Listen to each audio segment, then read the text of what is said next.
2022 cerramos con 130 millones de euros intermediados.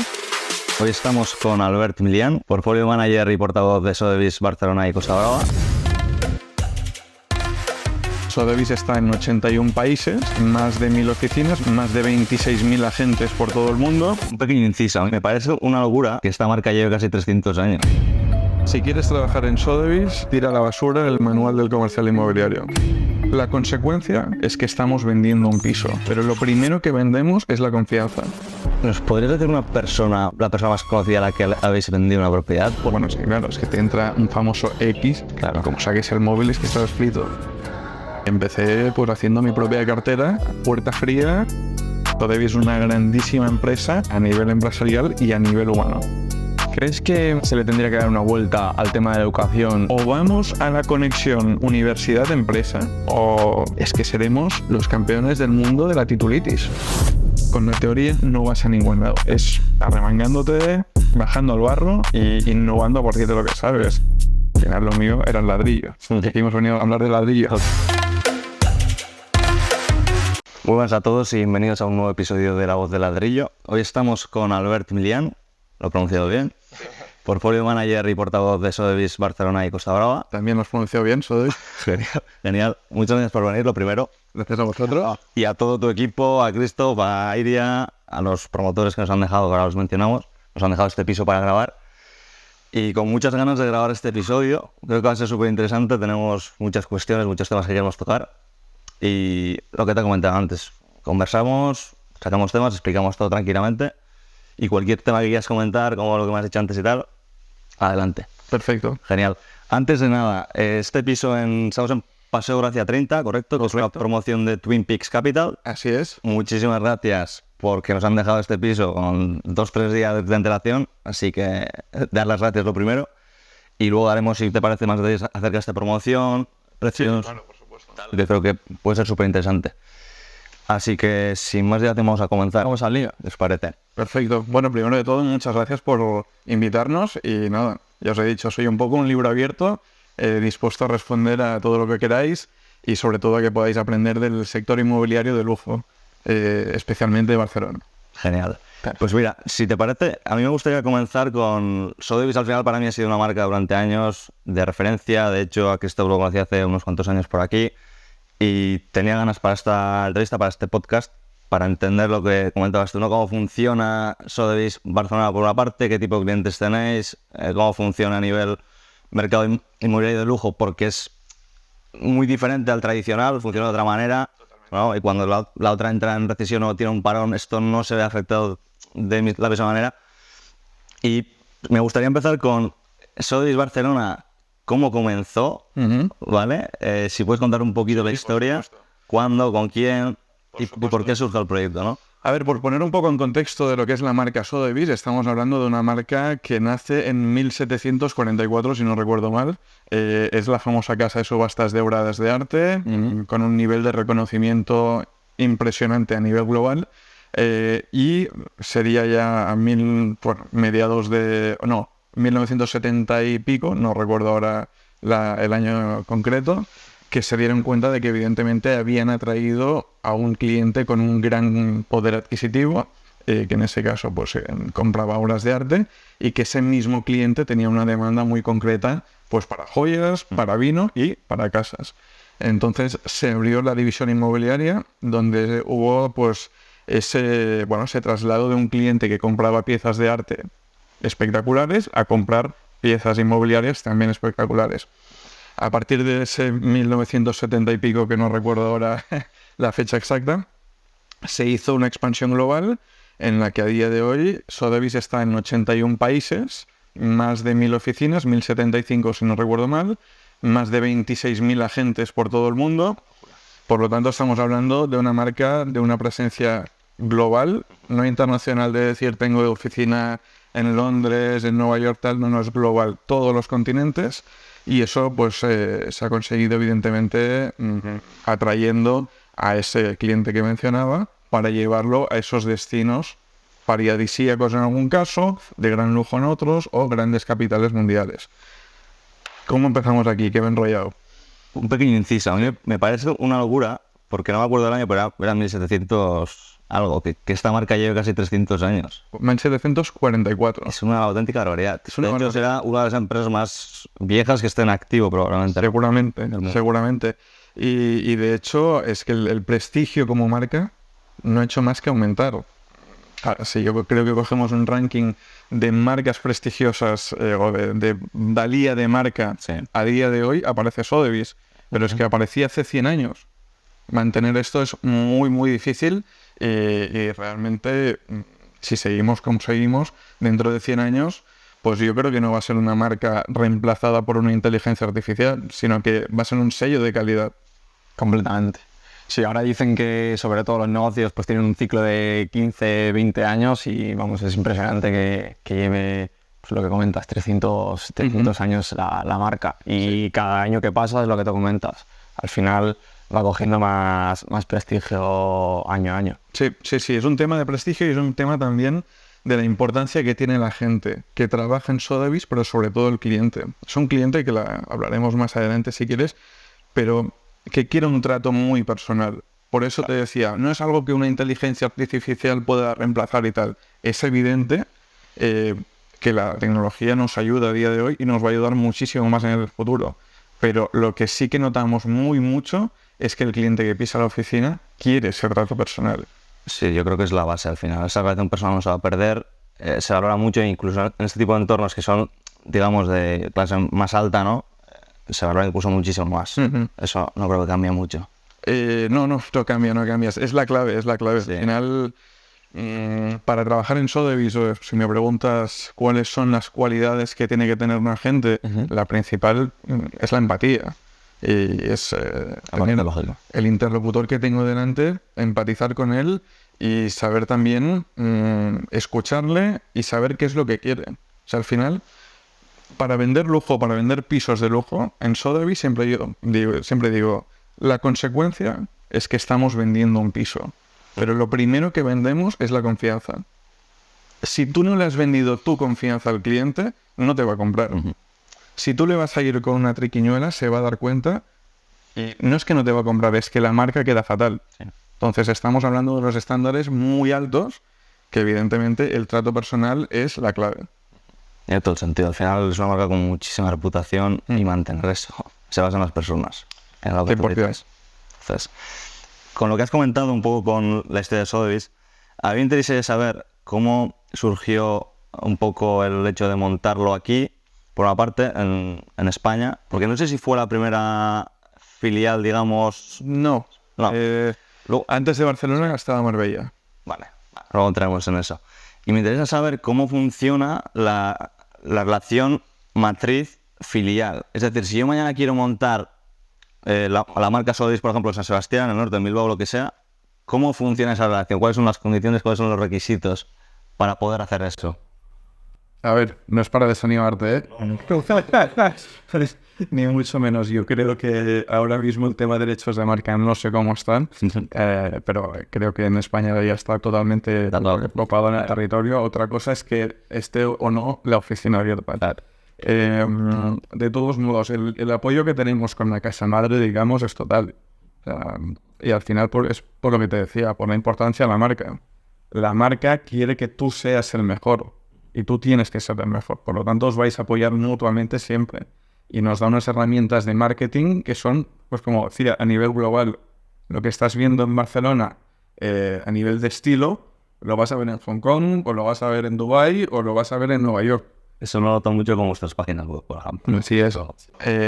La imagen de marca es la misma, tanto aquí como en Hong Kong, en Dubái, en Nueva York. Eso es algo muy importante que tenemos de este apoyo de Sotheby's, todo el contenido que nos da a nivel de marketing y también otra cosa que es fundamental, que es el poder que ha tenido gracias a ese prestigio, ese poder de marca que hace que el sistema referral, que le llamamos, funcione muy bien. ¿Qué es el sistema referral? El sistema referral es que a nosotros nos llegan clientes de Estados Unidos que quieren comprar con Sotheby's y le dicen a su oficina de Sotheby's, oye, conéctame con Barcelona que quiero ir a comprar un apartamento ahí.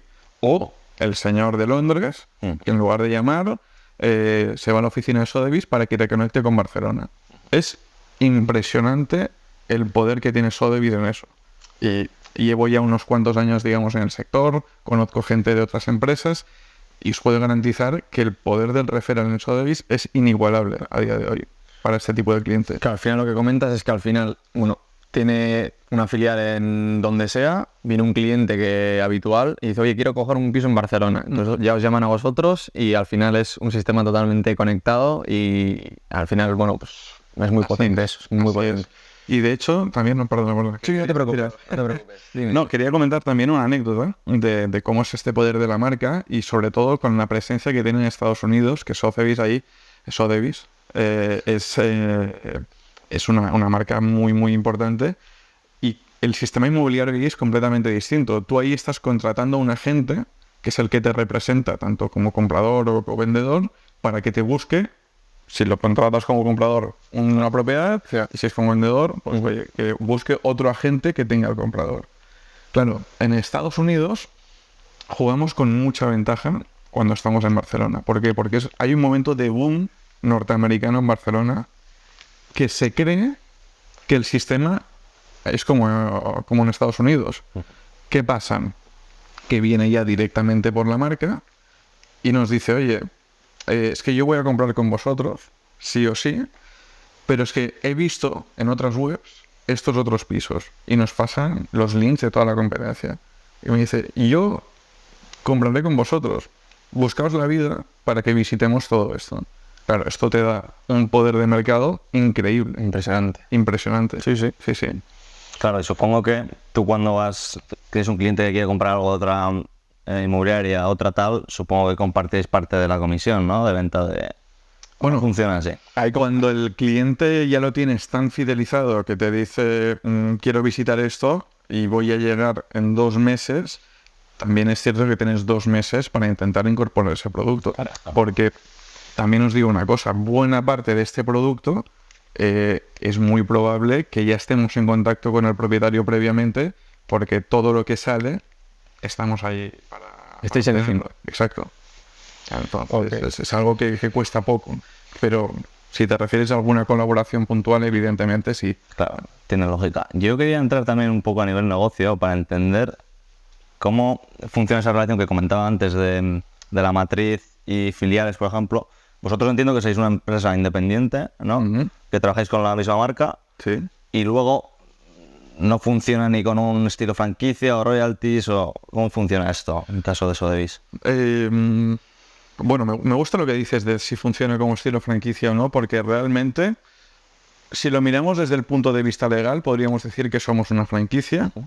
Si lo miramos desde el punto de vista real, no somos una franquicia. Es como si tú has adquirido unos derechos de explotación de una marca y los vas a explotar. Por lo tanto, esto no se va a convertir en un McDonald's inmobiliario. No vamos a tener los derechos y vamos a decir, mira, y ahora, ¿sabes qué? En cada barrio, una oficina. La filosofía es totalmente contraria a esto, porque ahí sí que estaríamos devaluando aquello que tanto ha costado construir. Por lo tanto, en ese sentido, me olvido de la pregunta, pero voy a seguir. El sentido de relación con la matriz es este, el de poder adquirir estos derechos de marca, explotarlos en el territorio. Hay un royalty, como tú decías, pero no, digamos, desde mi percepción, hay una relación de comodidad absoluta, porque cuando cumples con los estándares de calidad, pues no tienes la presión como de tener al franquiciador detrás con la vara y tal, no, ni mucho menos, ni es el estilo de la empresa tampoco. Claro. Sí, es un modelo que, digamos, a nivel numérico puede ser similar a una franquicia, pero a nivel relación no tiene nada que ver. Nada que ver. Nada que ver. Y además, Sotheby's entiendo que, por ejemplo, en Barcelona, ahora estáis vosotros. No es que vayan poniendo diferentes tal en diferentes ciudades, ¿no? Por ejemplo, sí. Otra agencia en Sitges, otra tal, vais vosotros y igual lo abrís vosotros, ¿no? De hecho, acabamos de abrir en Sitges. Ahora mismo. Sí. Y además lo hacemos porque no abrimos al tuntún. O sea, al final abrimos donde nos lleva la demanda. Llevamos muchos años trabajando el mercado de Sitges, como llevamos trabajando Costa Brava y tal, pero ¿por qué abrimos ahora? Pues porque evidentemente se nos ha consolidado una demanda ahí. Uh-huh. Es importante que cuando ya dices, vale, aquí hay un negocio validado, entonces ya tenemos la oficina que cubre toda esa zona de Sitges, pero también la de Castelldefels, Gavamar, etcétera. Sí. Luego, antes has matizado, quería preguntarte, has matizado en el trato con el cliente. Quería matizarte y preguntarte cuál es el trato que dais desde que un cliente os contacta, por ejemplo, lo que has comentado antes, el ejemplo que has dado antes, desde un cliente de Nueva York, por ejemplo, que quiere comprar aquí un piso o una villa o lo que sea aquí en Barcelona. ¿Qué trato le dais desde que os hace esa llamada hasta que se vende y el servicio también postventa que se le puede llegar a dar? Me gustaría que me explicaras un poco ese proceso. Bien, el proceso sobre todo pasa por lo que te decía, el trato personal. Ese trato personal porque al final estamos tratando con un cliente que no está en España y que vendrá en España en 2 semanas o en 2 meses o en 6 meses. Pero tenemos que saber, evidentemente, filtrarlo, si va a comprar o no va a comprar, si va a venir de paseo o no, pero es que aunque vaya a venir de paseo, seguramente va a ser con la intención de, oye, si me gusta el feeling de esta ciudad, voy a comprar. Por lo tanto, el trato que le tengo que dar es excepcional, evidentemente. Desde el momento en el que nos llega ese cliente, ya te digo que puede ser vía referral, ¿qué quiere decir? Que está hiper fidelizado. Sabemos que es un comprador al 99,9%, pero tenemos la suerte también de que nos entra directamente por nuestra web o por la web internacional. ¿Qué quiere decir también? Que ha hecho el esfuerzo de no irse a un portal inmobiliario, sino de que ha buscado directamente Sotheby's, por lo que decíamos antes, un poco ese sello de calidad. El que hace ese esfuerzo, también sabemos que es un cliente que va a comprar en un porcentaje bastante elevado. Y el cliente que luego entra por portales, evidentemente le tenemos que brindar el mismo servicio. Pero también es el que os digo que a lo mejor hay que ir investigando un poco más, porque como tenemos la sospecha de que no solo ha contactado por una propiedad nuestra, sino por otras agencias, hay que ir a filtrar un poco más cómo podemos fidelizarlo también, o si realmente está por ahí mirando cómo está el mercado y poco más. Dicho esto, en el momento en el que llega aquí, y así que ejercemos un trato personal cara a cara como el que estamos teniendo ahora, que previamente ya lo hemos hecho mediante llamada telefónica. Los mails ya están muy bien y tal, pero oye, yo quiero conocerte, saber cómo piensas, cuál es la percepción que tienes de Barcelona, qué es lo que buscas en Barcelona, porque al final estamos hablando de un cliente que buena parte de ellos tienen un exceso de liquidez bastante importante, es un cash buyer, es decir, no necesita hipoteca, y que ¿por qué compra en Barcelona? Si tiene la capacidad de comprar en cualquier lugar del mundo. Por lo tanto, vuelvo a lo que os decía antes. Lo primero que le tengo que vender es mi confianza. Por lo tanto, si él confía en mí, sé que va a comprar con nosotros. Y si él confía en mí, le tengo que decir los pros y los contras de Barcelona, los pros y los contras de ese piso, y a lo mejor él me viene obsesionado con un piso y le tengo que decir, no lo compres, no es para ti. Y la comisión es cuantiosa. Y en ese momento él se da cuenta de que, hostia, realmente este tío va de cara. Sí. Y ahí te has ganado una venta. Cuando a lo mejor estás renunciando a una comisión que es muy alta, pero ahí te has ganado una venta o 2. Te ganas la confianza, mira. Exactamente. Sí, que al final no es como una inmobiliaria al uso que te dice que aunque igual te estudia, te ve el perfil de piso que quieres comprar y te intenta encajar como sea la venta, al final es aquí, oye, yo no veo esto para ti, opta por esto, opta por lo otro, ahí sois totalmente transparentes y eso me parece muy, muy potente. Si quieres trabajar en Sotheby's, tira a la basura el manual del comercial inmobiliario. De vender. Eso es lo contrario. Pero es lo primero que hay que hacer. Y esto lo vemos en gente que hemos contratado, que cuando empiezan vienen un poco de la escuela de alguna otra agencia. Pero claro, evidentemente lo has contratado porque ves que tienes lo que se necesita en Sotheby's y te vamos a ir moldeando para que cuando tengas un cliente top sepas que, oye, esto de salir de una visita y decirle, mira, te voy a mandar el documento de oferta, pero si quieres también te traigo a la oficina y te saco el datáfono y tal. ¿Qué estás haciendo? ¿Sabes lo que estás vendiendo o no? O sea, olvídate. Cuanto menos presionado le tengas, mucho mejor. Es lo que decíamos. Lo que tienes que tener es nivel de conocimiento de tu interlocutor para saber realmente lo que le encaja. Y si no es el momento para que compre, fidelízalo, porque igual va a salir ese producto en un año y te va a comprar, o en 2 años, y hablo de casos reales. O puede ser que no lo encuentre, pero está muy a gusto contigo y te empieza a recomendar en su círculo de amigos. Y te vienen y te compran. Que es otro caso, bueno, muchos casos que nos han pasado. O sea, la venta es totalmente distinta a como se ha podido ver en el sector inmobiliario.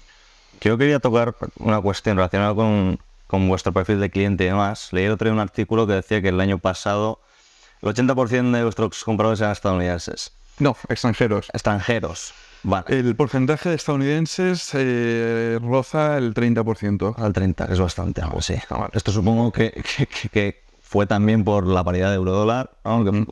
Que hizo más interesante España para... Sí, y al final también es el resultado de la consolidación de Barcelona como una ciudad ya internacional. Hemos llegado a un nivel que ya estamos en el mapa.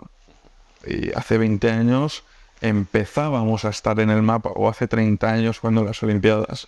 Al final somos una ciudad que ha tenido un propósito de internacionalización que se ha logrado llevar a cabo.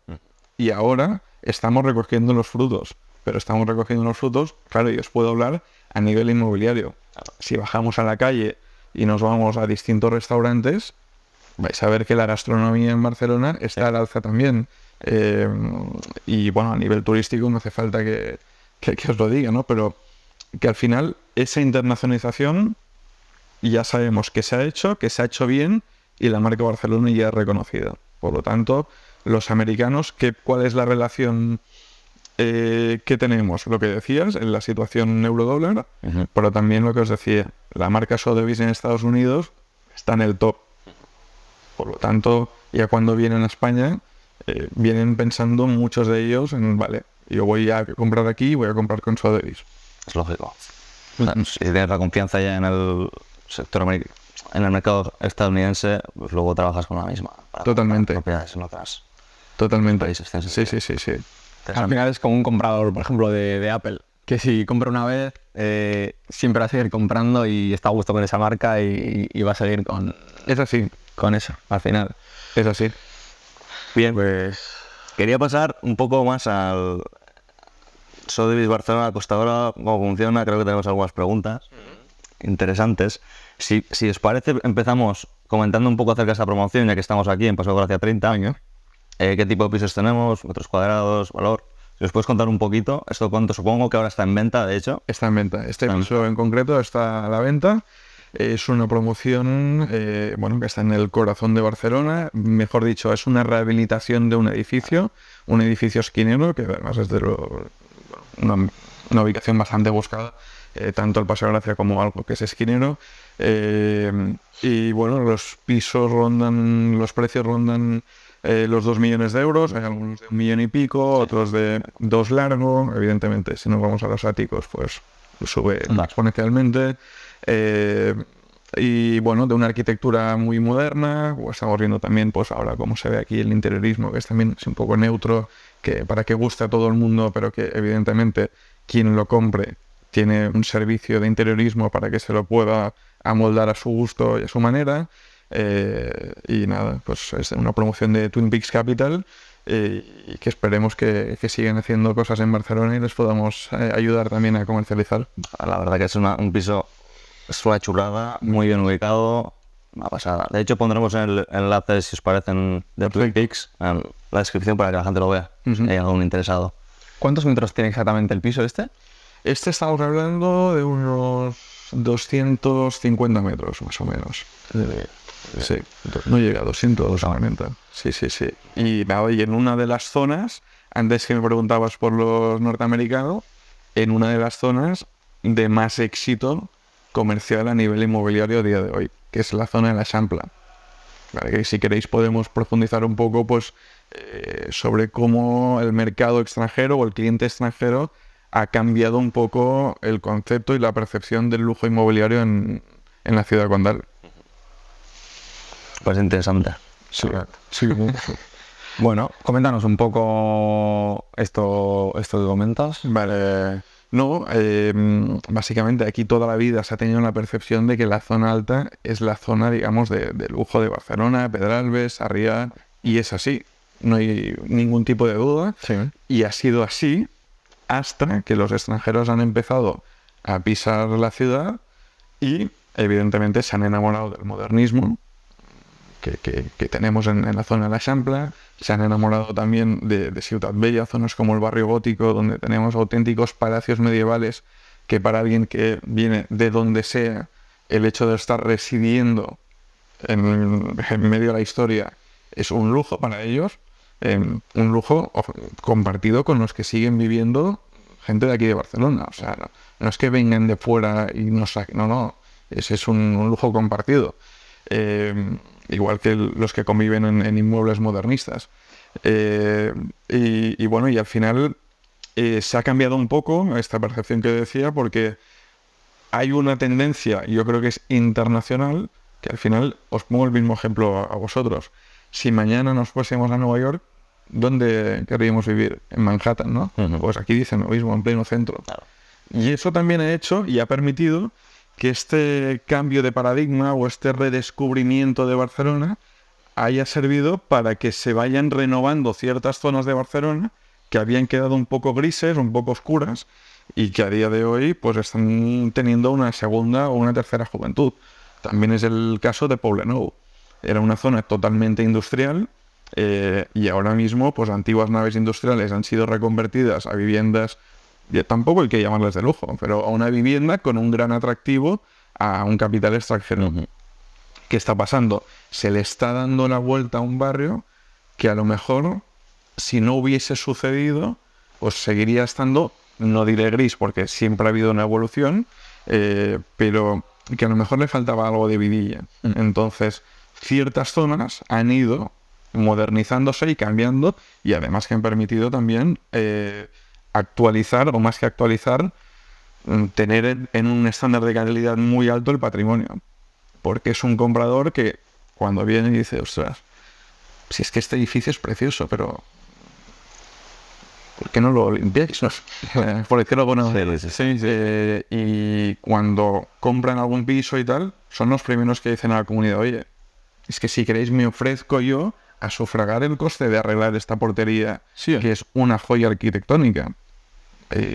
O sea, hay zonas en Barcelona entonces que, sobre todo por capital extranjero, están cogiendo otra vez valor. Sin duda. Que eso es una auténtica barbaridad. Sin duda. A mí me encanta. Luego, me hace mucha gracia también la gente que dice que la inversión es mala. No, pero en ese sentido, a ver, no se puede criticar la inversión así, sin un fundamento. Es decir, criticar por criticar es como, es que el turismo mata. Bueno, a ver, si no lo sabes controlar, pues evidentemente te va a llevar a un extremo que igual no es beneficioso. Pero si lo sabes controlar y lo sabes distribuir por la ciudad, igual sí que es bueno. En el sentido de la inversión, pues es lo que os decía, hay zonas de Barcelona donde la gente de Barcelona no iba. Y ahora que han llegado los extranjeros, ahora sí que van. Entonces, hay que ponerlo en valor también. Todo tiene sus pros y todo tiene sus contras, es evidente. Pero es lo que decía, ha sido una ciudad, o es una ciudad que desde las Olimpiadas tiene un propósito de internacionalización. Hemos llegado donde hemos llegado y estamos recogiendo esos frutos. El que quiera seguir liderando esa internacionalización desde casa tendrá que tener un plan, digamos, para poder seguir atrayendo esta gente de fuera y hacerlo, digamos, una ciudad sostenible. Entiendo que para capital extranjero, inversores extranjeros y tal, el tema de la seguridad jurídica en España, otro tipo de cuestiones muy importantes. Y de hecho te iba a preguntar también acerca de la Golden Visa, que entiendo que sea también un extra vuestro, ¿no?, para dar valor a ese cliente extranjero que busca invertir aquí. Es un extra, ha sido un extra, no lo vamos a dudar. Vamos a ver qué pasa ahora también con Portugal, que ha decidido ya suspender las Golden Visa. Lo que te decía, no te voy a negar que ha sido un extra de motivación. También te digo, trabajamos con un tipo de cliente que a lo mejor me pregunta más por el impuesto de patrimonio que no por la Golden Visa, y que a la hora de al momento de hacer números, hay ciertas políticas fiscales que igual dice, bueno, es que igual no me conviene tanto estar comprando. Y estamos hablando de un tipo de cliente que si compra y se enamora, igual te dice, ¿sabes qué? Mira, donde tengo la empresa hace mucho frío, llueve todos los días del año. Hoy en día se puede hacer todo en remoto. Me traigo aquí el equipo y empezar a operar desde Barcelona, que se vive muy bien. La calidad de vida es espectacular, que es un motivo importante por lo cual nos llaman. Y bueno, entonces, que haya unas políticas, digamos, fiscales que puedan favorecer esto, favorece a la ciudad y favorece a todos. ¿Crees que se están gestionando bien, hablando del tema fiscalidad? Bueno, quería preguntarte un poco tu opinión en cuanto a cómo se está gestionando todo el tema de fiscalidad. Sobre todo, en Cataluña y en España. Bueno, dicho que en temas políticos sería político. Por lo tanto, raro. No, a lo primero se ha respondido porque es evidente que un comprador te pregunta y te dice, bueno, ¿cuál es la carga impositiva? Y es algo de lo que tenemos que dar respuesta. A lo que tú me preguntas concretamente, a ver, seguramente se podrían hacer muchas cosas mejor y hay otras cosas que se están haciendo muy bien. No estaremos enumerando todos los puntos, pero está claro que hay muchas cosas que mejorar, sí, a nivel de política fiscal, política de vivienda y bueno, ya me meto, si queréis, un jardín para luego salir, pero una ley de vivienda que se ha aprobado, que estamos ahora a la espera de ver cómo evoluciona. Puede ser que salga bien, puede ser que no salga bien. Y si sale bien, lo vamos a aplaudir, y si sale mal, pues tendremos que mirar de cambiarle. Luego una pregunta interesante, política, pero no tan política, que creo que puedes responder. ¿Qué opinas de que, o cómo ves, mejor dicho, los perfiles políticos, los políticos que están gestionando estos temas, ¿no? ¿Los ves preparados a nivel... Tú, por ejemplo, no sé cuánto llevas en el sector inmobiliario, ¿los ves preparados para poder poner políticas favorables, por ejemplo, entrar en el mercado, o no? La respuesta es muy, muy simple y creo que es cero política, sino 100% de la vida real. Donde haya cooperación entre el sector público y el sector privado, habrá un éxito para la sociedad. Y es una clave. El sector privado quiere que le escuchen, quiere sentirse escuchado, y el sector público necesita que le ayuden, y también necesitamos desde el sector privado que nos ayuden. Porque cuando hay una problemática y no nos miramos a la cara, lo paga toda la sociedad. Si hay una problemática y hacemos lo que estamos haciendo aquí y tú me propones y yo escucho y digo, ostras, pues igual sí que tiene razón, o al revés, si nos sentamos y hablamos, me da igual el perfil de político que sea. Es que es un tema de colaboración público-privada, no hay más. Es la clave, sí. Nunca había escuchado una respuesta como esa, y la verdad que me ha gustado mucho dar respuestas, sinceramente. Siempre he escuchado, pues eso, una respuesta más de un bando, por así decirlo, y de otro, y la verdad que esa respuesta de pues, la unión entre el sector privado y el público, la verdad que bueno, yo creo que al final es lo que estamos echando en falta, pero en todo. Y ya no salimos incluso del inmobiliario, incluso de lo político. O sea, estamos llevando toda una polarización que nada tiene que ver con la realidad de la sociedad. O sea, al final, es que seguramente tú eres del Atleti y yo soy del Barça, o no sé, o de la Real, no lo sé. Da igual. Y no por eso nos vamos a pegar, y vamos a ir pues al Camp Nou y vamos a disfrutar de un partido. Entonces, si trasladamos a la sociedad que esto es posible, lo es posible con política, lo es posible con otros temas sociales, de que pues, es que no, seremos de posiciones distintas, pero es que estamos más cerca que nunca, y si no nos sentamos a hablar es porque no queremos. Estoy de acuerdo. Y eso creo que a nivel político y demás es algo que se tiene que transmitir más, ¿no? El debate, etcétera, etcétera. Si tú al final, cuando estás hablando con otra persona o vas criticando al otro o tal, ¿no? Porque es de diferentes bandos, eso luego se traslada a la sociedad, medios de comunicación, personas que no filtran y que tragan todo, ¿no? Entonces, yo estoy 100% de acuerdo de que aunque tú seas, por ejemplo, del Real Madrid, que en este caso pues tenemos más más odio, ¿no? Con la Real Sociedad, Real Madrid y tal, con los culés nos llevamos de lujo. No pasa nada. Yo tengo muchos colegas del Madrid, ¿no? Y es lo mismo en la empresa. Es lo mismo, sí. No puede haber posiciones, digamos, enfrentadas en una empresa que no se haya intentado un diálogo, y no puede haber una empresa sin una comunicación interna. Nosotros, por ejemplo, es que el espacio que tenemos es todo abierto para que todo el mundo esté hablando y comunicándose. En una empresa de ventas donde yo tengo una propiedad y tú tienes un cliente, ¿cómo voy a estar en un despacho separado? ¿Cómo se hace la venta? O sea, por mucho que tengas un CRM, la relación humana dentro de la empresa es fundamental. Sí, el contacto, al final, el contacto personal, el café y tal. Los socios mismos de Sotheby's es que están en la misma sala. Porque al final, o somos todos uno en una empresa de ventas, o ya te digo, es que por la no comunicación se pierden muchas cosas. ¿En serio vamos a dejar perder una venta a un cliente que tenemos fidelizado, que sabemos lo que quiere, que está encantado con nosotros, pero todavía no ha encontrado el producto y encima va y lo tenemos en la empresa? Entonces, Total. sí. Total. Bueno, genial. Ya que hemos hablado has comentado por encima tema ventas, me gustaría dar un poquito más en números de vuestra compañía, obviamente cosas que queramos compartir. La primera pregunta que te quiero hacer, ¿qué volumen transaccionasteis, por ejemplo, en 2022? 2022 cerramos con 130 millones de euros intermediados. Y déjame decirte que ahora, me has dicho que saldrá en agosto, pero estamos ahora en julio. Si no me fallan los números, ya estamos al 70% del año pasado. Por lo tanto, el año pasado fue un año récord. Este año tiene toda la pinta de que vamos a superar. Sí.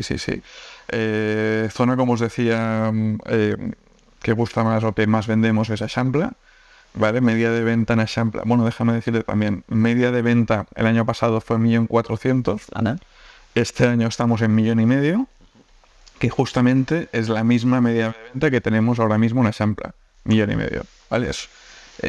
No suele fallar. Piso tipo alrededor de 200 metros, 1,5 millones es por donde circulan las cifras. Pero bueno, repite todo el mismo patrón, ¿eh? Eixample, gótico, zona alta, evidentemente, Pedralbes, Sarriá, Poblenou, son las zonas, digamos, que más repiten. Y bueno, ya te digo, yo creo que este año, no sé, me gustaría decir pues que a lo mejor el volumen de ventas va a ser de 150 millones. Lo que sí que te digo que es increíble es a nivel global. A nivel global, el año pasado fueron 167.000 millones de dólares intermediados. Sí. Y sigue creciendo, supongo, ¿no? Cada año es una locura. Sí. Eso es que a nivel global, además, eso es señal de que se están haciendo las cosas muy bien durante muchos años. Sí, realmente creo que no hay ninguna otra empresa a nivel inmobiliario que tenga estas cifras de intermediación a día de hoy. Yo creo que no existe. Claro, llegado hasta ahí es lo que decía, son muchos años de haber picado mucha piedra y de haberte labrado un prestigio muy grande. Sí. O sea, enhorabuena, desde luego, y que sigáis así. Sí. Bueno, no entro en mi cuenta, pero... No, evidentemente. La verdad es que, te digo, es un orgullo y es un honor poder trabajar en Sotheby's, porque o sea, no cada día puedes decir que trabajas en una empresa que lleva tantos años existiendo, tantos años, lo que decíamos al inicio de la conversación, en ese top de empresas de prestigio, y que cada año se supera. Que cada año se supere es muy difícil. Y claro, Barcelona, la oficina de Barcelona, es que también, a excepción del año del COVID, se ha ido superando desde hace 10 años.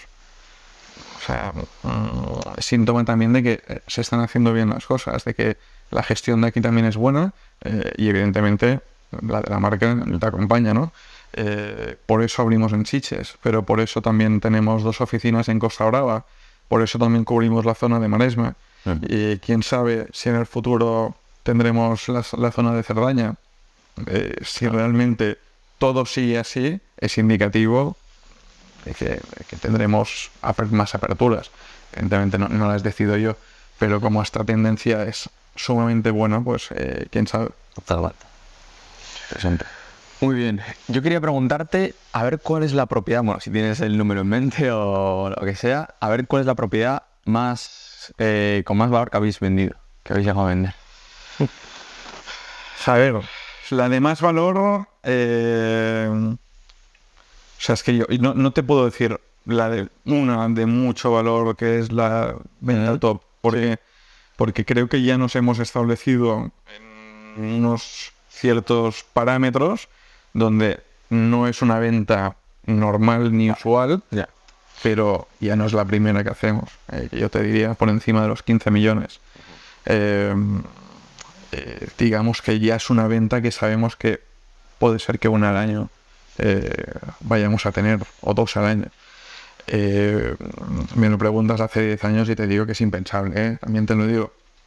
Pero por eso te digo, no me gusta decir, mira, esta fue la gran venta, sino, mira, gracias a esos éxitos que os decía que hemos ido teniendo y esa evolución, pues ya tenemos pues algunas ventas por encima de estos 15 millones, que también es lo que decía, es una o es dos. Ya. Al final también hay que tener en cuenta que en España no habrá muchas propiedades en esas cifras, en comparación a, por ejemplo, Manhattan o Miami o lo que sea. Que... Manhattan es el pisito medio. Bueno, es que esa es otra de las claves. Al final, mucha gente me dice, oye, ¿y por qué está triunfando tanto el centro de Barcelona? Bueno, mira, si quieres nos vamos a Manhattan y vamos a comprar un ático. Por el precio. ¿Qué nos van a decir? 50 millones. Y llegan aquí y ven que está por 2 millones, 2 millones y medio, 3, 4. Claro, ¿qué te iba a decir? Ostras, porque es barato. Porque si lo compara con su ciudad, Barcelona es una ciudad atractiva en precios. Sí. Por lo tanto, otro de estos éxitos, entre comillas, es que, claro, es que todavía somos baratos en comparación con otros países. Y con esto no te quiero decir que mañana me venga un propietario y me dice, oye, tú has dicho que somos baratos, voy a subir el precio. No, esto no va así. Esto no va así porque estás compitiendo con una serie de ciudades que se respaldan de una economía que aquí no la tenemos. Por lo tanto, no podemos aquí justificar de, oye, mira, aquí el peso medio 20 millones. No, o sea, porque miras lo que hay detrás y la economía del país no nos sustenta. Si al final no es lo mismo comparar Barcelona o España con Estados Unidos, por ejemplo. Al final es distinto. A día de hoy, Es distinto, a así. día de hoy me gustaría decir que en unos años igual podemos llegar a algo cerca, pero a día de hoy no se puede, no se puede. Y bueno, estas propiedades que me comentas de eso, de que superan las cifras de 15 millones, ¿qué tipo de propiedades son? Así un poquito, pues para que nos... Bueno, normalmente son casas con mucho terreno, otras con mucha vista, pero también hay que tener en cuenta lo que es el lujo. Es decir, el lujo es muy subjetivo. Y el lujo para ti puede ser una mansión en Barcelona con vistas a la ciudad y tal. Y para mí igual es una masía en un pueblo y que solo escuche pajaritos. Claro. Entonces, sí que es cierto que en ambas propiedades el nivel de acabados y de calidades va a ser muy alto, pero lo que para ti es lujo, para mí igual no lo es. Por lo tanto, no es una propiedad tipo esa de 15 millones, sino que puede ser muy distinta, porque cada uno tiene su percepción. Tiene su cosa. Sí. Y eso es bueno también, porque quiere decir que el mercado no es homogéneo. Y que todas las propiedades tienen salida. Evidentemente, si están a su precio. Si están a un precio sobrevalorado, no van a tener nunca salida. Sabemos que se va a quemar. Claro, tiene sentido. Interesante. Vale, y ya te he preguntado las caras, las más costosas. ¿Cuáles son los precios más bajos que manejáis para que la gente diga, wow? Me podría tirar una fardada ahora, pero no. A ver, por debajo de 500.000 no solemos vender. ¿Y por qué 500.000 es el precio más bajo? Por el tema Golden Visa. Pero ya os he dicho, la venta media es 1,5 millones a día de hoy. ¿Qué quiere decir? Que pisos de 200.000, 300.000, 400.000 euros no los aceptamos. Pues realmente no los aceptamos. ¿Pero por qué? Porque me obliga también a construir una cartera por ese rango de precios que va a atraer a un cliente que no es el cliente que yo os decía que tiene un exceso de liquidez, que es muy cómodo, entre comillas, porque no es cómodo de por sí. Ya os he explicado el proceso de tienes que llegar a entenderlo, igual no lo entiendes nunca y se va. Es decir, estar por debajo de ese 500.000 ya es otro mercado. Y es otro mercado donde si entráramos tendríamos competidores infinitamente mejores que nosotros, porque saben jugar ese partido. Entonces nosotros sabemos jugar el nuestro y tenemos que ser los mejores en lo nuestro. No tenemos que entrar a competir con otros, ¿no? Cada uno tiene que hacer lo que sabe. Por cien. Si me permites, quería hacerte una pregunta curiosa, que no sé si vas a poder responderla, pero bueno. ¿Nos podrías decir una persona, o la persona más conocida a la que habéis vendido una propiedad, por ejemplo, que se pueda meter? No, pero me gusta la pregunta. Me gusta la pregunta porque también te lo puedo enlazar en cómo tiene que ser un agente en Sotheby's. Al final, un agente en Sotheby's, por lo que tú dices, tiene que ser una persona 100% discreta. A veces lo traslado, mira, a mi lado personal. Cuando mi familia me pregunta, oye, ¿qué tal el trabajo? Siempre me dicen, hostia, es que no sueltas prenda. Bueno, es que ya va en el ADN. Cuando entras a trabajar aquí, sabes que, bueno, es que te entra un famoso X, claro. Como saques el móvil es que estás frito. Has mandado a freír espárragos la reputación de la empresa y evidentemente tú estás en la calle. Entonces, la discreción es algo que vale oro en este trabajo. ¿Por quién es el comprador? Y por quién es el vendedor, evidentemente. Y luego, alguien que sea perseverante, que no sea cortoplacista, el que entre diciendo, o el que entre calculando comisiones, es que se pega una leche monumental. Porque justamente este negocio va de perseverar y de no ser cortoplacista. Y esto es muy importante, sobre todo para gente más joven que yo, porque yo creo que soy joven, que estamos notando que tienen una tendencia a no superar la frustración en ese corto plazo. Ostras, es que no, el cliente ha hecho 5 visitas y me ha dicho que no quiere nada. Que esto es algo que no nos ocurre ahora, pero que sí que por entrevistas que hemos hecho vemos que hay una cierta tendencia a que no superamos frustraciones a corto plazo, que entonces aquí no puedes trabajar. Porque si entras ya pensando, buah, es que si vendo una casa de 10 millones, ¿qué haces? O sea, dedícate primero a hacer una operación de 1 millón o de 500.000, me da igual, y una tras otra, y cuando ya tengas la experiencia suficiente vas a llegar. Pero sí que nos ha pasado de gente, y muy válida, porque al final son muy válidas, pero que se han equivocado. Y han empezado con decir, hombre, yo es que me voy al rango alto porque seguro que ahí ya me posiciono. Oye, no. Empieza la casa por donde tienes que empezar, claro, y ya luego irás evolucionando. Esto yo creo que es al final como todo, ¿no? Si empiezas algo nuevo, o esto puede ser para un agente incluso inmobiliario que ha trabajado en rangos inferiores o tal, este es otro tipo de producto, otro tipo de cliente, tienes que pasar esa curva de aprendizaje para poder llegar a lo que tú decías, ¿no? Ir evolucionando. Y vienen a trabajar con nosotros y al final, ¿por qué vienen? Pues porque vemos que tienen un talento, unas cualidades que nos interesan muchísimo, pero traen también esa letra pequeña que luego se pule con una formación y con toda la experiencia. Pero sí, en las agencias competidoras nuestras del mismo target o de otro target, hay gente con un potencial espectacular de trabajar en Sotheby's, espectacular. Y es lo que os decía, tal vez cierto manual comercial lo tienen que dejar en casa, sí, cuando vengan, pero que una vez entienden el cómo se trabaja, adelante. Y sobre todo, pues, lo que os decía, la discreción.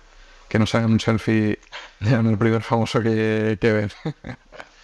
Normalmente me imagino que los agentes, trabajáis como unos agentes, obviamente, pero ¿ha habido algún caso que algún agente nos haya salido como vosotros esperabais? Sí, muchos, pero también te digo una cosa. Somos una empresa con una grandísima estabilidad en los agentes. Eso responde a que evidentemente hay un criterio de selección donde si ya vemos que algo puede no ir bien, no nos la jugamos, y veces que decidimos asumir el riesgo y fallamos. Y no pasa nada, pero no somos una empresa que haya rotación, desde luego no hay rotación, que esto en una inmobiliaria creo que es algo muy raro. Sí. En Sotheby's no hay rotación y no somos una agencia que se dedique a decir, oye, mañana no vengas que no vales. Oye, si estás aquí es porque hemos visto algo en ti. Y si te vas es porque a lo mejor no has superado tus expectativas, porque esos timings que te llevabas en la cabeza no eran los que realmente son para este oficio. Y nosotros te hemos ayudado y si realmente cambias el chip en estos timings, pues igual bienvenido otra vez. No, eso es importante, ¿eh? Las segundas oportunidades. O sea, yo no me acuerdo, es la segunda etapa que estoy en Sotheby's. O sea, yo estuve una primera etapa y ahora es mi segunda etapa. Todos tenemos derecho a equivocarnos y a volver a casa luego. O sea que... Eso te íbamos a preguntar igual un poquito más adelante, el tema de tu trayectoria un poco en Sotheby's, pero yo quería hacer, bueno, querías preguntarle tu... Comenta. Adelante. Yo quería preguntarte acerca del agente inmobiliario, sobre todo cuando un agente inmobiliario ya está en su estado de madurez, ya lleva, digamos, 5 años o lo que sea, ya es un profesional. ¿Qué diferencia puede haber entre el agente inmobiliario medio y el que vende propiedades de lujo en cuanto a salario anual, por ejemplo? ¿Cuánto se puede llevar en un rango? ¿Hay mucha diferencia? ¿No? Honestamente, no lo sé. Vale. ¿Pero por qué te digo no lo sé? Porque creo que es importante volver a matizar que el que hace algo bien en su segmento, en este oficio tiene éxito. Por lo tanto, es que si vendes 20 pisos tú solito de 300.000, eres un crack. Y es que si vendes, yo qué sé, 5 pisos de 1 millón de euros, es que eres un crack también. Porque tampoco nos tenemos que pensar que aquí las ventas de 2-3 millones o de 15 son cada día. No. Al final estamos trabajando con una porción del pastel que es muy pequeña. Y esto hay que explicarlo también. Las vidas estas de grandes lujos y tal, no, oye. Nosotros trabajamos con una porción muy pequeñita. Y la vivienda de lujo en Barcelona, que nadie se crea que es que en cada esquina hay viviendas de lujo. ¿No? Por eso también parte de nuestro trabajo es identificar muy bien lo que es una vivienda potencialmente vendible a un comprador de lujo y lo que no. Yo te quería preguntar, bueno, a mí me gustan mucho las ventas, todo lo relacionado con las ventas. ¿Qué buscáis cuando vais a contratar a un agente en el sentido de ventas, de esa capacidad que puede llegar a tener en cuanto a ventas? Y luego, en esa formación posterior que me has comentado que le dabais, ¿cómo mejoráis su venta o cómo funciona un poquito eso? Ya, bueno, antes has comentado que el tema de la empatía era muy importante, sí, pero bueno, más dirigido a las ventas, a mi pregunta. Sí, a ver, va ligado, igualmente, porque al final, claro, es lo que te digo, si no entiendes a tu interlocutor, difícilmente... Y mira, hablando de entender, si no tienes un nivel de idioma tan alto como el suyo, lo más parecido a nativo, es difícil que también puedas trabajar, porque el cliente también exige que estés a un nivel lingüístico muy, muy similar. Entonces, claro, esto en una negociación también es importante, porque si te pierdes por detalles porque no has entendido algo, mal vamos. Igual que un tema cultural, la persona que viene a trabajar con nosotros también tiene que saber que existen otras culturas, de que igual te están diciendo que no y te están diciendo a todo que sí. Y si no sabes leer eso, es que estás perdiendo el tiempo. O te están llevando, o les quieres llevar a lo mejor por un camino porque has creído interpretar algo que realmente no es así, porque no es lo mismo, no sé, un asiático de un norteamericano que alguien que viene de Oriente Medio. Entonces también el factor cultural es muy importante, tener un conocimiento de un factor cultural. Tener conocimientos evidentemente comerciales, pues también es importante. Tener conocimientos jurídicos es muy importante. Estamos hablando de que es una transacción económica, pero sobre todo es jurídica. No solo porque vayas a un notario, sino porque hay todo un tema detrás que le vas a tener que explicar a tu cliente. Hay muchos factores y luego la formación que les damos. Una es muy orientada al producto que tenemos que incorporar en cartera. Es fundamental lo que os decía. Hay que tener muy claro lo que es un producto Sotheby's de lo que no lo es. Y muy enfocado también en las técnicas de captación. Y por otro lado, uno también pues enfocado a temas más comerciales, jurídicos, etc. Y no sé si me dejo algo de lo que me decías, pero bueno, dentro de estas cualidades lo que te decía, tienes que ser evidentemente una persona comercial. Claro, si eres una persona que llegas y te pones así, no hace falta que vengas, Sí. ¿sabes? O sea, interacción, empatía, un poco espabilado, Sí. pero espabilado en el buen sentido, porque tengo que conocer al que tengo delante. ¿Sabes? No tengo que engañarle, no tengo que conocerlo. Supongo que vosotros al final también buscáis ya gente con experiencia, generalmente, ¿no? Buscamos gente con experiencia y hemos también hecho nuestros experimentos, entre comillas, de gente sin experiencia, formarles desde cero. Y te digo que no tengo malas palabras de estos experimentos. O sea, existen los que salen bien, los que salen mal. Claro, hay gente que te viene con un currículum inmaculado y a los 2 meses se ha estampado. Total. Yo tengo una anécdota ahí, porque yo con, creo que 19 años, hace años, tuve una época donde estuve a punto de ser agente inmobiliario. Quería aprender el sector, me apasionaba y tal. Y las inmobiliarias que me llamaban mucho eran Sotheby's, alguna otra como Angel & Volkers y tal y cual. Al final creo que apliqué solo a Angel & Volkers, no me cogieron porque no tenía nada. Imagínate yo con 19 años. Pero hiciste bien, ¿eh? Sí, no pierdo nada al final. ¿Qué es lo que hay que hacer? Quería meterme para aprender sobre todo y luego he terminado otra vez trabajando por mi cuenta en el sector inmobiliario, pero bueno, entonces bueno, me ha salido bien, pero bueno, para que sepas que la gente también que aplica al final... Bueno, yo empecé siempre con cero conocimiento. Claro. O sea, y solo tenía una cosa, que es que creía en mí, como hiciste tú, creíste en ti para decir, pues mira, yo tengo valor para aplicar aquí, aunque no sepa nada. Y en mi caso, más o menos fue así, en las circunstancias que me tocaron a lo mejor en aquel momento, que era que en este país no se vendía ni un trastero. Claro, yo venía de estar en Inglaterra, que sí que había un poco más de movimiento, no me dediqué al inmobiliario ni mucho menos, fui por un tema de aprender inglés, y al regresar aquí es que me encuentro que este país era un solar. Pero a mí me gustaba el sector, aunque no sabía nada. Claro, dije, mira, viendo todo, es que si me voy a aplicar a este segmento que antes sí sé que se vendía mucho, de 500.000 tal, que era el boom en ese momento, si ahora aplico esto, no se vende nada. ¿Dónde me toca? Pues hombre, yo he escuchado que el sector del lujo siempre es estable, cuando las cosas van mal, ahí está el comprador, cuando hay un momento de euforia, ahí está el comprador también, probablemente es otro tipo de comprador. Pues no voy a hacer el tonto.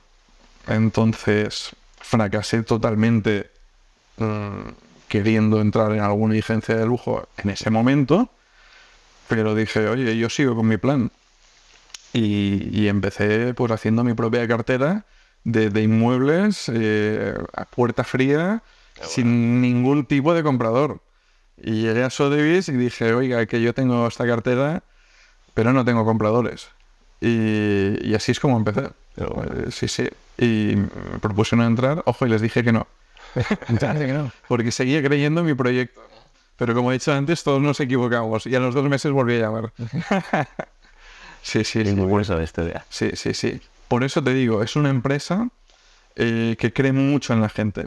Que cree mucho en la gente y además ahora vamos a iniciar una campaña de reclutar talento porque, os lo he dicho antes, la clave nuestra son las personas. Por lo tanto, queremos volver a conocer personas constantemente porque es que es lo que os decía. Es probable que la inteligencia artificial, que algún robot nos ayude. Pero ahora mismo, desde luego, en el sector del lujo no nos va a sustituir un robot como Ger. Claro. Genial. si te parece, cuéntanos un poquito cómo funciona este proceso de selección, porque quizás hay algún crack que esté viendo esto que os pueda aplicar o os puede interesar o lo que sea. Y podemos meter el link en la descripción. Correcto. Me imagino que tendréis página web con el tema de la selección, ¿no? Sí. Vale, Sí, perfecto. sí. Pues lo metemos a la descripción. Y... Creo que también vamos a lanzar alguna campaña con vídeos y tal, con entrevistas que hemos hecho a agentes, pues contando un poco lo que yo os he contado de cómo es el día a día, cómo es la vida de un agente. Y bueno, y el perfil que buscamos es este. O sea, si tienen experiencia bien, si no la tienen, tienen que tener mucha predisposición. Y tienen que sentir que tienen esas cualidades que decía. Y si tienen experiencia son también más que bienvenidos. Y aquí, pues ya os digo, creo que es un salto importante y que requiere de mucha perseverancia también, porque no cada día o no al que llega le decimos, toma, un cliente de 5 millones a la calle. No. Tienes primero que sentir cómo se respira la empresa, Sentir los colores, ¿no? sentir los colores, y ya cuando sientas los colores saltas al terreno de juego. O sea, pero bueno, que todo este acompañamiento viene acompañado de un crecimiento personal para que cuando salten al terreno de juego es que tienes que ir ya directo a portería. Muy bien. Pues no sé si tienes algo más para comentar de este tema en cuanto a la rama de agentes. No, metemos el link porque creo que es súper interesante. Correcto. Importante lo que has comentado antes. Gente espabilada. Me ha gustado. Eso sí que es muy importante. Me ha gustado eso. Para todo. No, si te parece, pasamos a la última etapa del episodio, que tocaremos un poquito, si te parece. Bueno, has comentado un poco acerca de tu trayectoria, tu vida personal, tal, y luego ya pasaremos al final del episodio. Primera pregunta que te quería hacer. ¿Tú cómo empezaste? ¿Cómo fueron tus comienzos a nivel profesional? ¿Qué estudiaste? ¿Qué hiciste? Porque supongo que antes de empezar a crear tu cartera, pasaste por otra etapa, ¿no? Sí. Sí, bueno, yo empecé, como os decía, en el sector inmobiliario un poco con un zapato y una libreta y apuntando direcciones, pero bueno, antes evidentemente tuve mi etapa formativa, donde pasé por la universidad, pasé por ahí, digamos, con más pena que gloria, porque justamente lo que sentía es que estaba yendo a un centro donde no me estaban dando las herramientas que yo justamente quería para la vida. Creo que todos o que muchos compartimos un sentimiento de que lo que me están explicando no casa con mi manera de ser. Igual hay un vacío que no se enseña ni en escuelas ni en universidades, que tiene que ver más con habilidades empresariales, comerciales, llámale como quieras, que no se explica en los libros, y que justamente, aparte, aunque tu vida sea muy teórica, igualmente cuando luego pisas una empresa, ves que no tiene nada que ver. Por lo tanto, yo creo que tuve un proceso en el que dije, pues a mí me faltan no 3 meses de prácticas, una vida entera. Y entonces, antes, digamos, antes de terminar o no terminar, me llevó a meterme directamente en el sector inmobiliario, con un paso previo a un viaje que hice a Inglaterra, que me sirvió para estar ahí medio año para perfeccionar inglés. Yo entré, como os decía, en el sector inmobiliario porque al llegar aquí este país estaba parado en todo. Esto fue 2012, si no recuerdo mal. Se habla del rescate, que se hablaba de que es imposible corralito, etcétera, etcétera. ¿Qué le decías a un joven? Así es que mis compañeros de universidad, los que se graduaban, se iban de España. ¿Y cuántos han vuelto? Pues los que realmente valían no han vuelto. Y los que valen también, evidentemente, pero querían estar cerca de casa, han vuelto. Yo en ese momento ya dije, mira, veo muy claro el tema inmobiliario, aunque es el peor momento de su historia, pero veo muy claro el target de lujo. Porque, como os decía antes, cuando las cosas van mal en un país, es un target que tiene comprador, un tipo de comprador. Y cuando las cosas van muy bollantes, tiene también comprador, otro tipo de comprador. Intenté hacer mis pinitos, me salió terrible, muy mal, porque no vendí nada, evidentemente, porque hay mucha gente que dice, no, mira, yo es que soy intermediario. Bueno, y con qué intermedias. Porque al final vas a rascar, no tengo una propiedad tal, y te salen 25 intermediarios. Oye, tú eres un correveidile.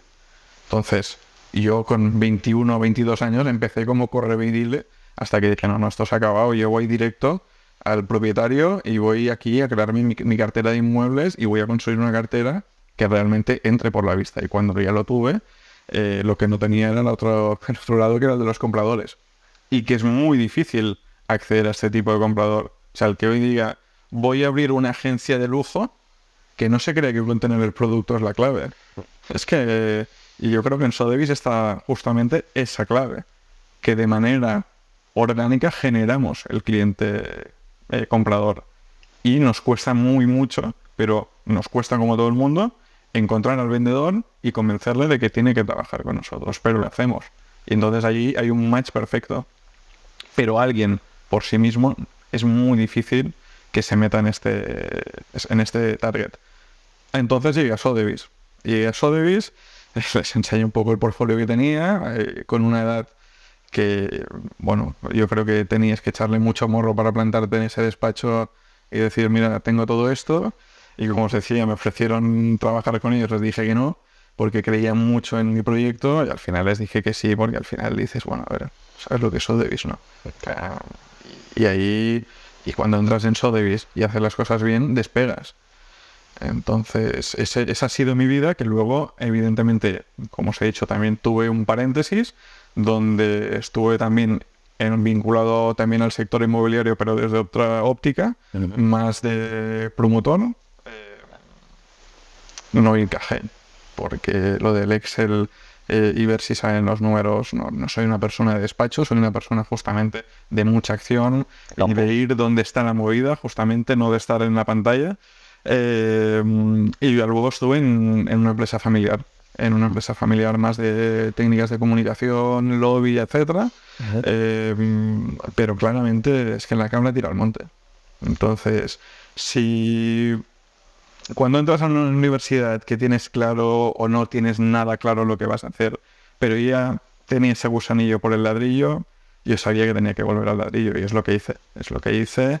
Y yo os lo decía antes, Sotheby's es una grandísima empresa a nivel empresarial y a nivel humano, que te da esa segunda oportunidad que a mí me dieron, y evidentemente pues también ahora con un puesto de responsabilidad, el cual ejerzo súper orgulloso, y el cual estoy muy agradecido a Christoph y a Marcus, porque creo que es de reconocerles también el mérito que tuvieron ellos hace 10 años, que no se vendía, como digo, nada en este país, decir, aquí vamos a plantar Sotheby's, y que los inicios fueron durísimos. Y ya os lo digo, que al final que Sotheby's tiene un cliente muy especial y muy específico, pero batallar por tener las propiedades no es lo mismo, y se tuvieron que arremangar, y es impresionante el trabajo que han hecho. Total, yo de hecho hace años no conocía a Sotheby's por España, conocía a Sotheby's por Estados Unidos, por las subastas de arte, etcétera, etcétera. Y creo que habéis hecho un gran trabajo en posicionarlo en España. Sí, ya te digo, yo creo que está mal decirlo de uno mismo, pero como los números han ido acompañando, al final es empírico. Sí. Y ojalá, como os decía, siga siendo así, para que la marca Sotheby's sea un referente en España, que creo que es una asignatura pendiente a nivel de marca, de reconocimiento de marca. Así como lo tenemos a nivel internacional, pues, o a nivel muy concreto por todo el mundo, creo que España es el último empujón. Y lo hemos hecho todo el trabajo impecable, ahora falta que recojamos también esos frutos del reconocimiento. Claro. Quiero hacer hincapié en dos fases que has comentado de tu vida. Bueno, la primera, una preguntita muy corta. A ver, ¿qué estabas estudiando? Yo empecé en negocios internacionales, hice luego un periplo en ADE. Sí, ojo, no he mencionado el máster en inmobiliario, que sí que hice. Que este es importante y se lo recomiendo a todo el mundo. Sí. Del amigo Gonzalo Bernardos. O sea, que no sé si tenéis previsto entrevistarle, pero Luego vamos a ello. Pero sí, hice este máster y ya te digo que te da una formación 360 de lo que es el sector y que creo que es muy importante. Mira, justamente por lo que decíamos antes de los agentes, pedimos una serie de cualidades, pero tampoco estaría mal que a nivel país empecemos a filtrar lo que es un agente y que exista una titulación que te acredite para que tú puedes vender y que te dé una cierta garantía. Y no me meteré más en ese jardín, pero creo que es importante dar esa imagen que a veces dicen de un sector poco profesional. Entre todos tenemos que remar hacia allí sin ninguna dudas. ¿Crees que se le tendría que dar una vuelta al tema de la educación, tanto universidad, escuela, bachillerato? Totalmente. O sea, al final es lo que os decía. 3 meses de prácticas no sirven de nada. Bueno, sí, sirven para darte cuenta de que toda la teoría se desmonta el primer día que entras a un trabajo y te dicen, tráeme un café. O te dicen, toma este tocho y dime a ver qué te parecen los números. Y ahí te quedas completamente descolocado. Entonces, yo me acuerdo de la generación de mis padres e incluso de mis abuelos, que vienen de la miseria total, que tenían la figura del aprendiz. Un aprendiz que no había tocado estudios ni escolares, y universidad ya no sabía ni lo que era, y que hicieron fortuna. Pero no te hablo de un caso personal familiar, no. Es que te puedo poner, si quieres, el ejemplo de todos los empresarios pequeños, medianos y grandes de España de los últimos 100 años. Buena parte de ellos, ¿cuántos vas a ver que no tienen estudios? Que empezaron como aprendices, que empezaron mamando el negocio, que una vez lo han tenido ahí, han dicho, esto se puede mejorar haciendo esto, tal, innovando. Es decir, la innovación sale de la universidad, porque hay gente que se dedica a echarle muchas horas a investigar, sí, claro, pero sale también del que está día y noche currando en la empresa. Por lo tanto, claro, que unas prácticas curriculares se limiten a 3 meses, si es que, ¿para qué? O sea, yo creo que hay una fórmula que es ideal en España, que es la formación dual, pero que no estamos aplicando. Se empieza a aplicar en la formación profesional, pero tendría que ser 100% en la universidad. Y que en el momento en el que tú empiezas la teoría, por las tardes entras a una empresa a trabajar, que te convalide parte de la universidad y que encima sea remunerado para que tú te puedas pagar los créditos que estás haciendo en la universidad. ¿Y a quién le interesa? Le interesa principalmente al alumno y le interesa principalmente a la empresa. Porque si tú haces esto ligado con la universidad durante 4 años, cuando salgas a trabajar, no te va a ocurrir eso de se requiere mínimo 2 años de experiencia. Estás aquí. Es que ya te lo has saltado, cara. Pero es que además la empresa que te va a decir, oye, que tú has estado 4 años aquí y he invertido en ti. Tú te quedas. Y además, como se supone que habrá una legislación que va a decir, yo te he estado pagando para que te pagues unos créditos universitarios, pero ahora ya te has graduado, ahora te pago con un salario como Dios manda. Por lo tanto, sí, o vamos a la conexión universidad-empresa, o es que seremos los campeones del mundo de la titulitis. Sí. O sea que al final el modelo que planteas a cualquier joven que vaya a entrar a la universidad o lo que sea, modelo duales. Totalmente. Pero a nivel, o sea, no existe. Por desgracia no existe. Creo que sí. En la formación profesional existe. Y en universidad también. ¿Sí? Ahí en el País Vasco nosotros sí, en Mondragón. Yo conozco... No te preocupes. Cuando tenga hijos me mudaré ahí. Pero entonces si existe es un modelo que hay que replicar. Hay que replicar y vamos, es que con la teoría no vas a ningún lado. Es arremangándote, bajando al barro e innovando a partir de lo que sabes. A día de hoy, pues hay cosas del sector inmobiliario que te diría, es que creo que soy capaz de mejorarlas y de innovarlas. Pero lo sé porque llevo muchas horas de vuelo, no porque nadie me lo ha contado en una clase. Que es muy importante estar en una clase luego para otra formación, O sea, la jurídica Es el ABC. Si no tienes formación jurídica, pero para el inmobiliario como para la vida, ¿eh? Eso es. Sí, eso al final se estudia en un libro. Sí. Por lo tanto, sí. Yo creo que el que entra a la universidad tiene que compaginar con algún trabajo. Y si puede ser vocacional, mejor. Qué borde. Muy interesante. Y luego también, que te comentaba antes que quería hacer hincapié en 2 ramas, quería que me comentaras un poquito más tema de promoción cuando te metiste en esa rama, que me comentaras y que te extendieras un poquito más en esa etapa de tu vida. Vale. Bueno, esa etapa de mi vida, a ver, simplemente la puedo resumir en llegar a una empresa que tenía comprados una serie de terrenos para desarrollar y básicamente tenía que introducir unos números en un Excel. Ya está.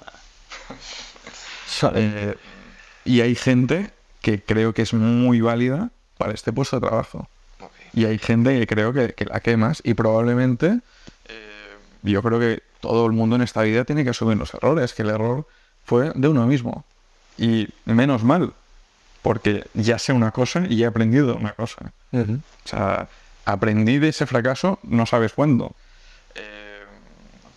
Por lo tanto, todo te tiene que servir. Fracasar te tiene que servir para darte cuenta y evolucionar. Claro, si igual me hubiese pasado todo ese tiempo seguido en Sotheby's, igual sería la persona más cómoda del mundo y viviría en una burbuja de zona de confort que no sabría nada de la vida. Igual que estar en una empresa familiar.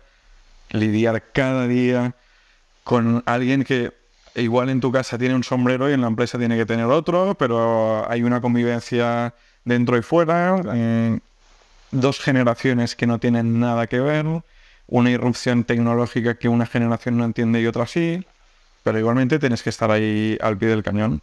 Pero bueno, al final lo mío era el ladrillo. Y aquí hemos venido a hablar de ladrillo. Totalmente. Nunca mejor dicho. Chicos, pues llevamos creo que más de 1 hora. Si os parece, iremos terminando. Quería preguntarte, ¿te has quedado con ganas de comentar algo en específico? Y yo creo que dentro de 1 hora te llamaré y te diré, ostras, quería decir esto, tal. Y me pasa siempre en las entrevistas. Así que yo creo que mejor dejarlo como ha salido. Vale, genial. Y nada. Genial. Pues antes de terminar, hay una cosa que vamos a hacer siempre en todos los episodios, que es preguntar al invitado, en este caso tú, Albert, ¿a quién traerías al podcast, a una persona que conozcas del sector? ¿Quién te gustaría que hoy en día? ¿Te gustaría que viniera? Buah, es buena, ¿eh? Es que podría decir muchos nombres ligados con el inmobiliario y ligados un poco de pasada con el inmobiliario. A ver, os he dicho uno antes, que es Gonzalo Bernardos, que es una persona que está muy reconocida a nivel mediático, sin duda, y que a mí me ejerció de profesor, y creo que es una persona que explica la economía para que la entienda todo el mundo. Y si hablamos de la función de la universidad, creo que es un ejemplo tipo de cómo debe ser un profesor. Entonces, pues mira, ya que lo he mencionado, me quedo con Gonzalo, para que enlace también el tema universitario y el tema inmobiliario. Genial. Seguro que es un buen perfil.